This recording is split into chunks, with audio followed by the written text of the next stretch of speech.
9장은 레위인들이 담당했던 직분, 다시 얘기하면 그들의 사명에 관한 이야기를 우리에게 소개해주고 있는데, 이 사명들은 어떤 의미에서는 보게 되면 굉장히 중요한 역할이기도 하지만 또 다른 한편으로는 굉장히 소소해 보이고 또 일상적으로 보이게 되어지는 어떤 사명들이 소개되고 있어요. 그러니까 매일의 삶에서 계속적으로 반복되고 있는 어떤 일들을 이들이 담당한 거고, 이 매일 반복되어지는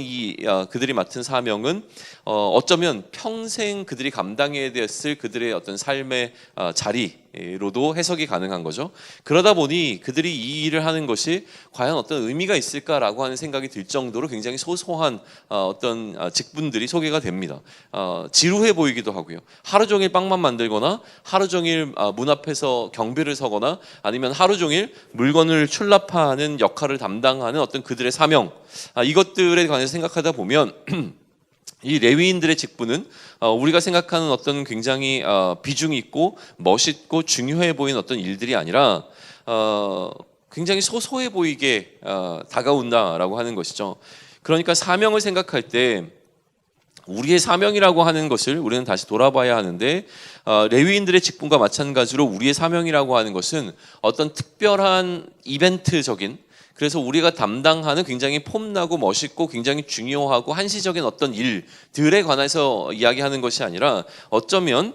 가장 일상적인 삶에 녹아있는 그 어떤 하나님의 맡기심이라고 하는 게 우리가 감당해야 될 가장 중요한 사명이라고 우리는 돌이켜볼 수 있는 것이죠. 잠시 반짝하고 말아야 되는 어떤 사역이 아니라 우리가 평생도록 우리의 삶을 통해서 해내야 되는, 그래서 우리 삶에 너무나 익숙하게 녹아져 있는 어떤 것들이 우리가 감당해야 될 우리에게 주어진 사명이라고 하는 생각을 해볼 수 있게 해주는 부분이라고 하는 거예요. 다시 얘기하면 사명과 사역과 삶이라고 하는 것이 구분되어 있는 어떤 것들이 아니라, 그래서 나의 삶과 나의 사명과 나의 사역이 각기 구분되어져서 그것을 담당해야 되는 어떤 시간들이 나뉘어져 있는 것이 아니라 우리가 살아내고 있는 오늘이, 우리가 살아내고 있는 모든 일상적인 순간들이 하나님께서 우리에게 주어진 그 사명을 감당해내야 되는 사역으로 가득 차 있어야 된다라고 하는 사실을 우리에게 이야기해주고 있습니다. 오늘 내가 살아가야 하는 이유가 바로 사명인 것이고요, 오늘 내가 행하는 모든 일이 그 사역이라고 말하고 있는 것이죠. 다시 얘기하면 오늘 우리가 행하는 모든 언행 심사가 때론 너무 반복적이어서 무의미해 보이는 어떤 것이라고 할지라도 그것이 그리스도의 몸된 교회를 위한 나의 역할이라고 하는 사실을 깨닫고, 그 어떤 순간에도 내가 행하는 모든 것 가운데 무시되거나 무의미하게 흘려보내지는 어떤 시간들이 아니라 내가 담당해야 되는 오늘 살아내는 나의 삶이라고 하는 것이